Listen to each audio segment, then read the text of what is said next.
Situasi di Selat Hormuz kembali memanas seiring dengan Amerika Serikat dan Iran saling berbalas serangan. Militer Amerika Serikat mengklaim telah menyelesaikan serangan malam ke-7 berturut-turut terhadap Iran.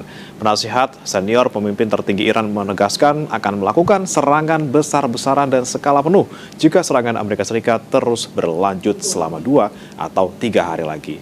Kemudian bagaimana dengan prospek perundingan damai dan nasib Selat Hormuz? Kita akan bahas bersama dengan sejumlah narasumber yang sudah hadir di sambungan daring saudara. Ada pakar hubungan internasional BINUS University, Tia Mariatul Kiptiah, dan pengamat Timur Tengah, Mahfuz Siddiq. Selamat pagi, Mbak Tia, Pak Mahfuz.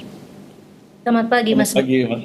Baik, saya ke Mbak Tia terlebih dahulu. Mbak Tia, setelah kita kemarin sempat senang gitu ya, udah ada negosiasi, sudah ada poin-poin. Kemudian lagi, serangan lagi. Apalagi Irannya sudah bilang bahwa akan melakukan serangan skala besar dan skala penuh gitu apabila Amerika Serikat menyerang dalam 2-3 hari ke depan. Kalau menurut Anda, apakah mungkin kita bisa lihat peredaan konflik ini dalam beberapa waktu ke depan?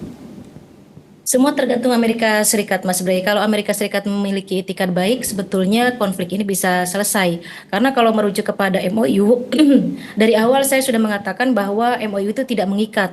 Meskipun sudah masuk ke dalam resolusi PBB, tapi tetap saja kalau pihak dari Amerika Serikat mengingkari MOU tersebut, itu akan clear lagi, akan kembali lagi ke titik nol. Dan ini sudah terjadi saat ini ya. Padahal di MOU itu kan sudah dijelaskan bahwa poin pertama, pada tahap pertama mereka harus menyelesaikan ceasefire agreement secara permanen. Yang pertama, yang kedua adalah yang harus mereka selesaikan adalah Hormuz first. Hormuz yang pertama. Artinya apa? Artinya memang Iran harus mengembalikan fungsi Hormuz pada fungsinya semula, yaitu menjadi jalur internasional yang membawa tanker-tanker energi dari Timur Tengah ke beberapa kawasan. Harusnya kan demikian ya. Dan berikutnya dalam agreement tersebut adalah double blokade Amerika Serikat ditarik, pasukan Amerika Serikat di perairan Iran juga ditarik, tapi kenyataannya kita hadapi saat ini adalah ada 2 instruksi di sini, ada selatan dan utara. Jadi yang utara tetap diatur oleh Iran, kemudian tiba-tiba ada pengaturan lain Amerika Serikat di selatan, yaitu di perairan Oman. Nah, ini yang menunjukkan bahwa memang MOU tersebut betul-betul tidak berjalan. Amerika Serikat tetap mendominasi, melakukan instruksinya di Hormuz, dan inilah yang menyebabkan tension ini kembali terjadi dan akhirnya konflik ini kembali memanas. Iran tentu, Mas Bray, tidak mau dong kalau misalnya hasil dari MOU itu tidak diaplikasikan. Ketika kapal-kapal itu diatur oleh Amerika Serikat di area selatan, Iran marah. Kemudian menyerang kapal tersebut. Dan ketika kapal tersebut diserang, Amerika Serikat menyatakan bahwa Iran menyalahi perjanjian, Iran menyerang duluan. Padahal kenapa Amerika Serikat ada di situ? Dalam MOU kan sudah dijelaskan, ketika Hormuz First itu yang menjadi priority atau prioritas, mereka harus menarik diri. Tidak ada double blokade, tidak ada instruksi Amerika Serikat di situ, tidak ada militer di perairan Iran, tapi kenyataannya malah ikut mengatur jalurnya kapal-kapal internasional yang ada di Hormuz begitu. Nah, ini sudah clear di sini bahwa selama tidak ada itikat baik dari Amerika Serikat, tension ini akan terus memuncak. Suka-suka Trump lah. Kalau Trump perang lagi begitu ya. Kalau dia mau melakukan blokade di Oman, terjadi lagi. Dari yang terjadi saat ini, Mas Bray, harapan kita hanya satu, Oman bisa tidak tetap konsisten untuk melakukan diplomasi dan tidak pro kepada salah satu, karena ini kan irisan Hormuz ini antara milik Iran secara teritori dengan milik Oman. Kalau Oman memblokade, kalau Oman pro terhadap salah satu, ini tensi akan semakin naik dan Iran akan marah.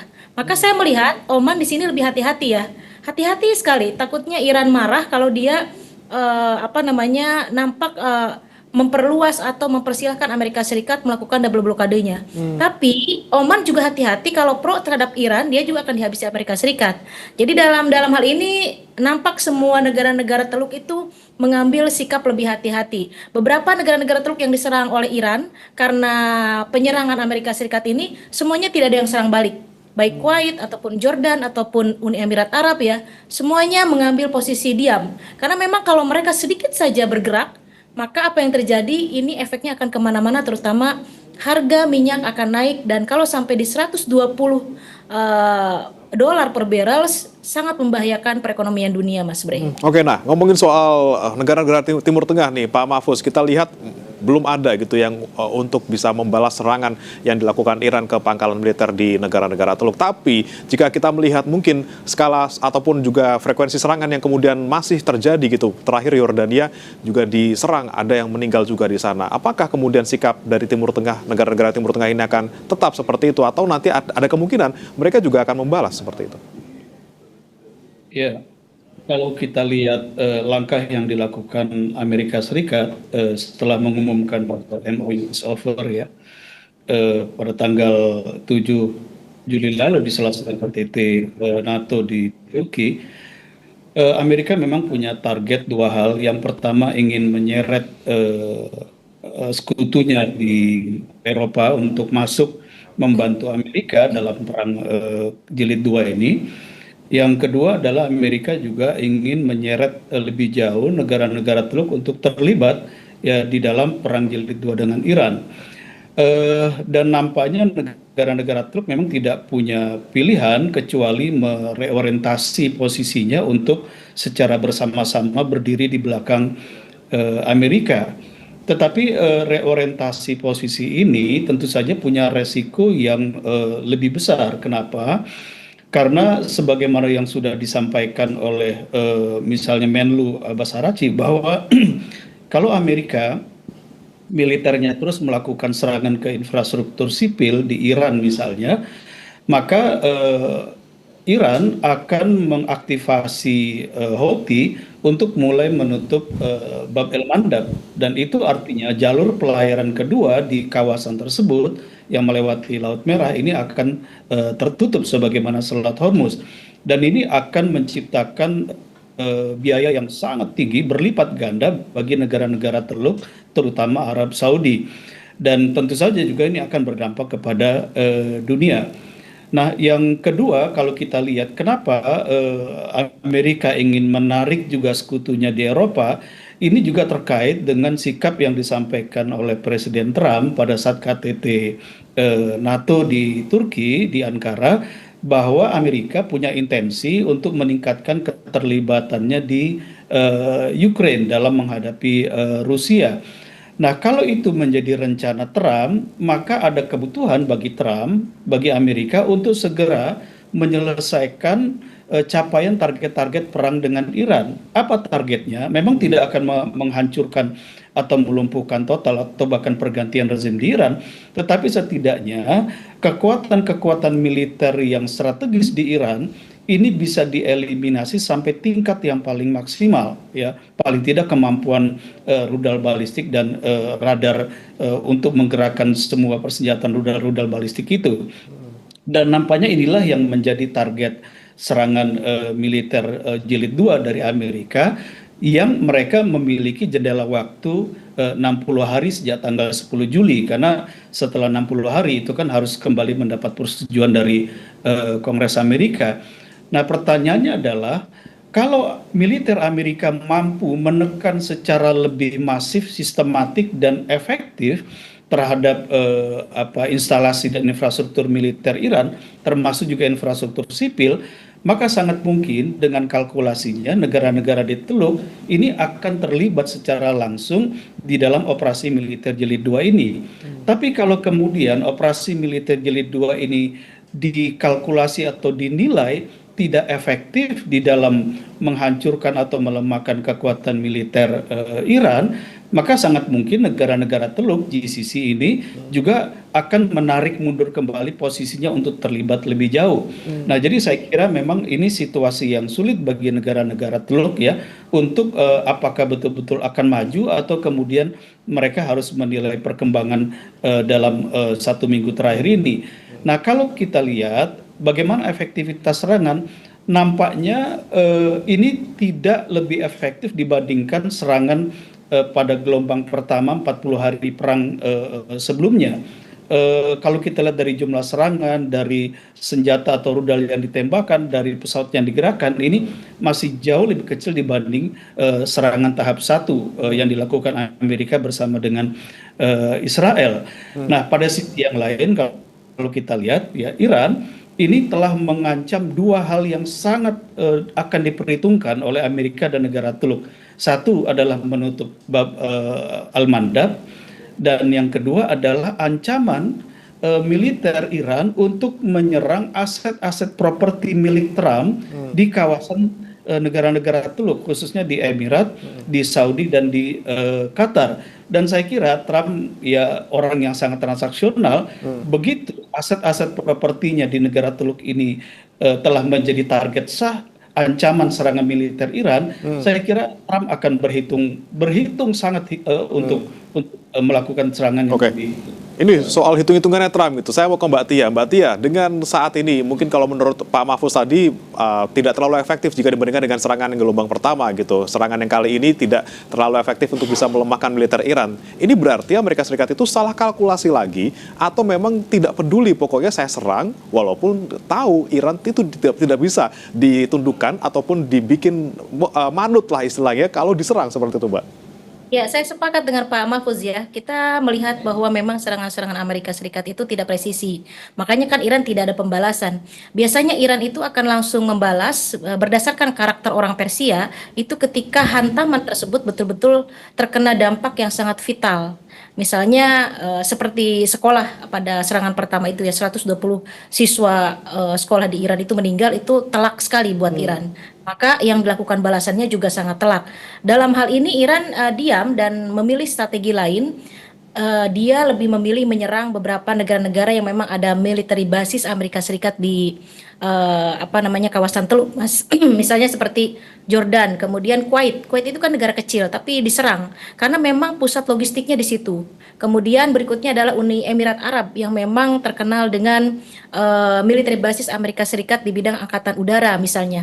Tidak dengan Saudi sebetulnya negara terbesar di kawasan Teluk, tapi yang diserang justru negara-negara yang dilihatnya kecil, tapi justru itu adalah cukup signifikan untuk menghancurkan Amerika Serikat.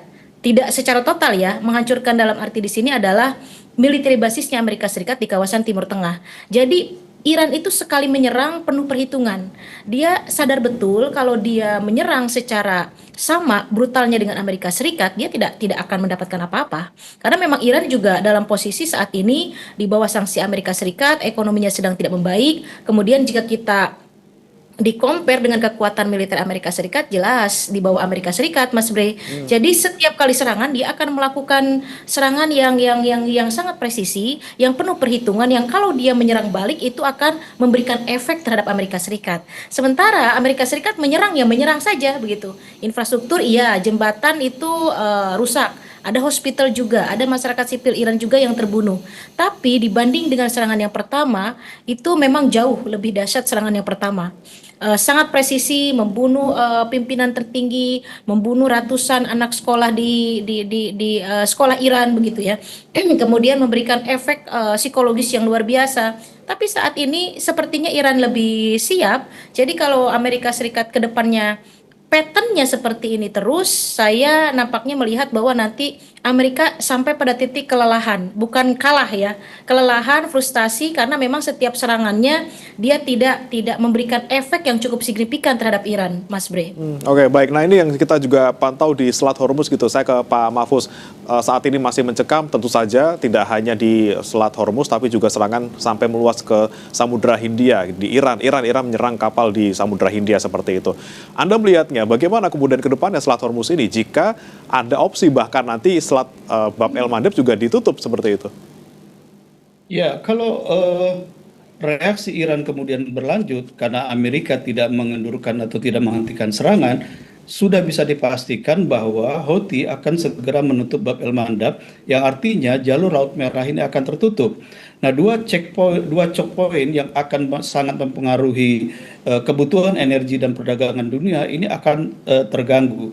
Jadi bukan hanya negara-negara di kawasan itu yang akan menderita, tapi sebagian besar dunia ini juga akan menderita secara ekonomi. Itu yang pertama.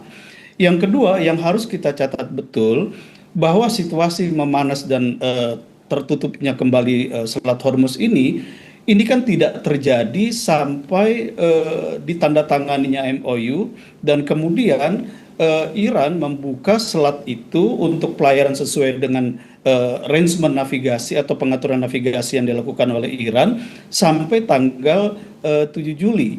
Jadi ketika Amerika kemudian menyatakan bahwa MOU ini sudah berakhir dan kemudian Amerika melakukan serangan militer kembali jilid 2 ke Iran, kita lihat ada penurunan yang sangat drastis dari lalu lintas kapal yang keluar masuk Selat Hormuz. Yang sebelumnya kalau kita lihat dari mulai tanggal 18 Juni itu ada tren peningkatan jalur lalu lintas kapal yang keluar dan masuk Selat Hormuz. Artinya apa? Amerika sendirilah yang sebenarnya telah melakukan tindakan yang mengakibatkan Selat Hormuz ini tertutup kembali. Dan kenapa ada reaksi balik yang keras dari Iran? Tadi sudah disebutkan oleh Mbak Tia. Yang pertama adalah Amerika Serikat ini telah mengkhianati poin kelima dari MOU yang sudah disepakati ketika Amerika melakukan arrangement dengan tangan International Maritime Organization untuk membuka jalur pelayaran di luar jalur yang ditetapkan oleh Iran yang sudah dimandatkan di dalam MOU pasal 5 itu. Dan yang kedua, sejak awal juga Iran telah mengatakan bahwa Amerika tidak punya intensi untuk mematuhi MOU ini ketika misalnya tidak mampu memaksa Israel untuk keluar dari Lebanon Selatan. Jadi sebelum Trump ini mengatakan MOU is over, pandangan Iran mengkhianati atau tidak mematuhi MOU ini. Jadi kalau kita lihat sekarang posisi Iran itu sudah betul-betul menghadapi perang jilid 2 ini dengan kesiagaan dan kekuatan penuh yang mampu bertahan dalam hitungan mereka adalah sampai 6 bulan ke depan. Oke, baik. Nah, terakhir saya ke Mbak Tia. Mbak Tia, dengan sikap yang ditujukan Amerika Serikat beberapa waktu terakhir ini dengan tidak menaati MOU yang sudah disepakati, kemudian juga Iran yang sudah memberikan pernyataan yang keras seperti itu, apakah kemudian kita tidak relevan lagi bicara soal negosiasi ataupun juga kesepakatan damai lagi? Dan apakah Iran ini sebenarnya sudah menutup kemungkinan untuk negosiasi lagi dengan sikap Amerika seperti ini?